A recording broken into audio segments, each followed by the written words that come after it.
wabarakatuh. Perkenalkan, nama saya Erlin Wulandari, NIM saya 202411110013. Saya akan menjawab pertanyaan Aika nomor 1 sampai 3 bagian A. Nomor 1 bagian A yaitu jelaskan definisi atau pengertian agama Islam menurut Muhammadiyah. Menurut Muhammadiyah, agama Islam adalah agama yang dibawa oleh Nabi Muhammad SAW sebagai pedoman hidup manusia. Berdasarkan wahyu Allah Subhanahu wa Ta'ala yang terkandung dalam Al-Quran dan dijelaskan melalui sunnah Rasulullah. Islam mengajarkan tatanan hidup yang bertujuan untuk mewujudkan kesejahteraan umat manusia, baik di dunia maupun di akhirat, dengan berlandaskan tauhid kepada Allah Subhanahu wa Ta'ala. Selanjutnya yaitu bagian B, jelaskan pengertian masing-masing Al-Quran dan As-Sunnah atau hadis.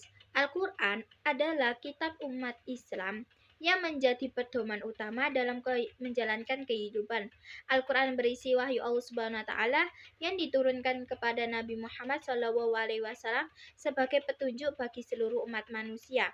Sedangkan Al-Quran atau hadis adalah ucapan, perbuatan, dan ketetapan Rasulullah SAW yang menjadi pedoman dalam menjalankan dan melengkapi ajaran Al-Quran.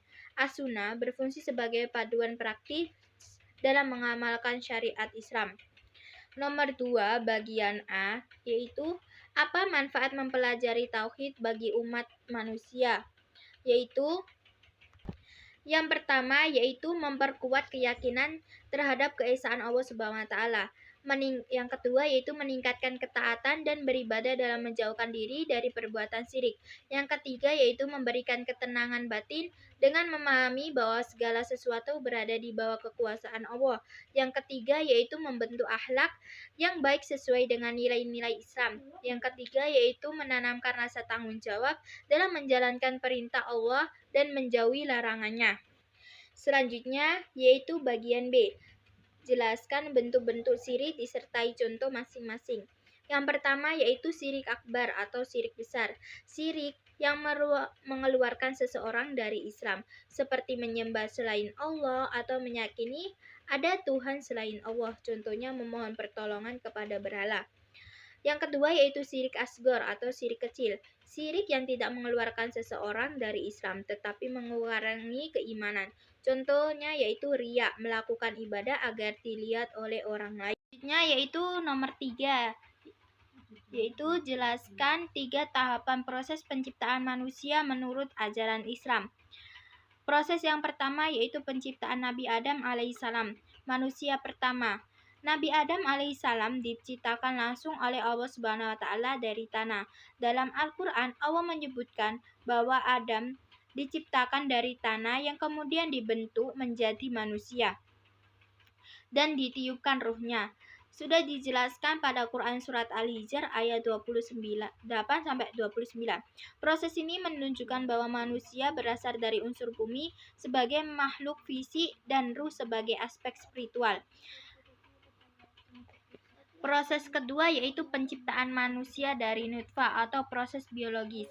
Setelah Nabi Adam, manusia diciptakan melalui proses biologis, yaitu dari nutfah atau setetes air mani, yang kemudian bertemu dengan ovum di dalam rahim.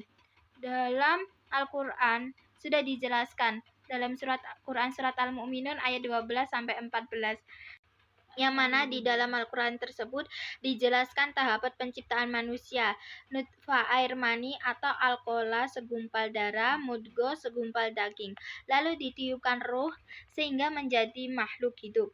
Proses yang ketiga yaitu kehidupan dan tanggung jawab di dunia setelah lahir. Manusia diberi akal dan ruh yang membuatnya mampu berpikir, belajar, dan menjalankan tanggung jawab sebagai khalifah di bumi. Proses ini mencakup perjalanan manusia di dunia hingga akhirnya kembali kepada Allah untuk mempertanggungjawabkan amal perbuatannya. Terima kasih dari saya. Wassalamualaikum warahmatullahi wabarakatuh. Bismillahirrahmanirrahim. Assalamualaikum warahmatullahi wabarakatuh. Perkenalkan, nama saya Aura Dewanda, NIM 2024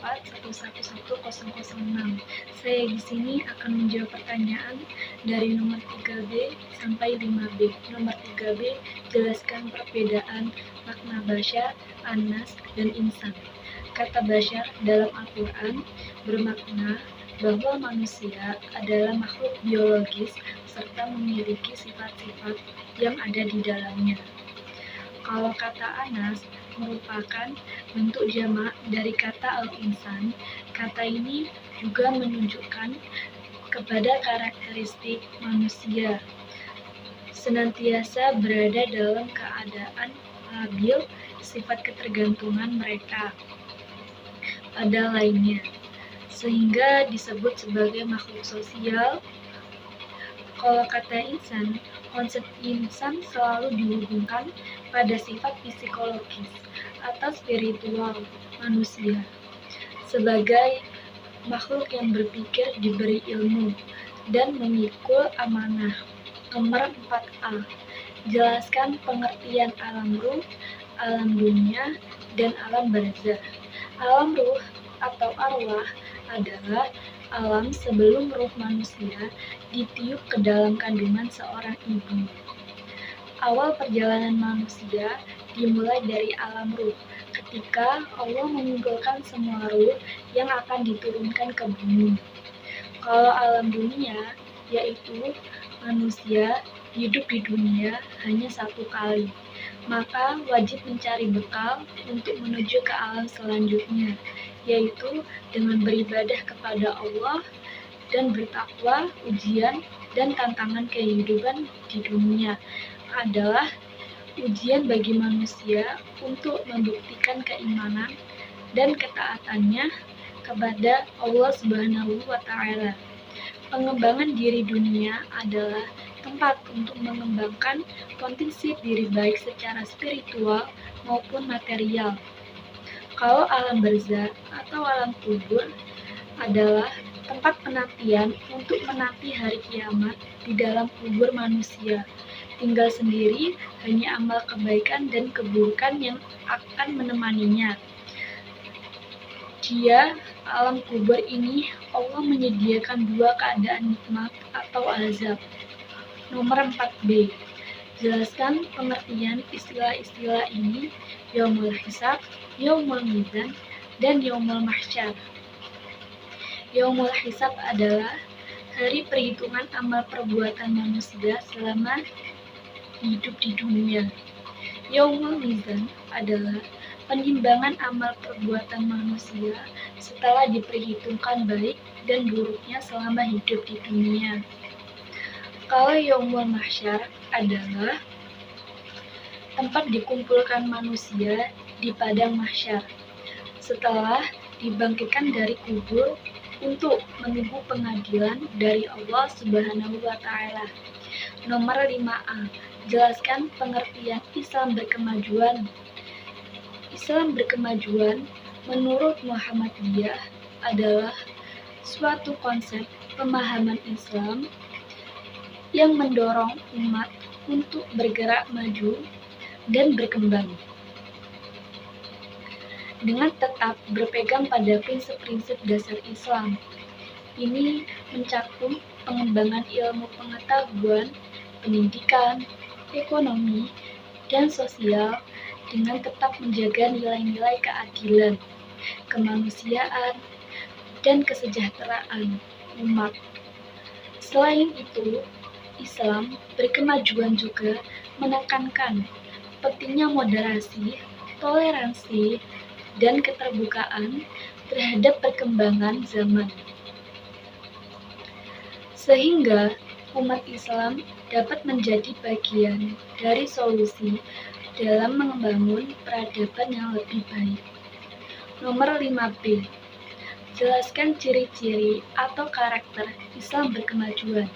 Yang pertama, berorientasi pada ilmu pengetahuan dan teknologi. Yang kedua, pendidikan berkualitas dan berbasis pembaharuan. Yang ketiga, keberagaman dan toleransi. Yang keempat, keadilan dan sosial pemberdayaan. ekonomi. Yang kelima, penerapan Islam dalam kehidupan sehari-hari. Yang keenam, penghargaan terhadap keadilan dan hak asasi manusia. Yang ketujuh, pemahaman Islam yang dinamis dan fleksibel. Dan yang kedelapan, tanggung jawab moral dalam membangun peradaban. Yang kesembilan, menjunjung tinggi akhlak mulia dan etika. Dan yang terakhir yaitu yang ke-10, yaitu komitmen pada perdamaian dunia. Sekian dari saya. Wassalamualaikum warahmatullahi wabarakatuh.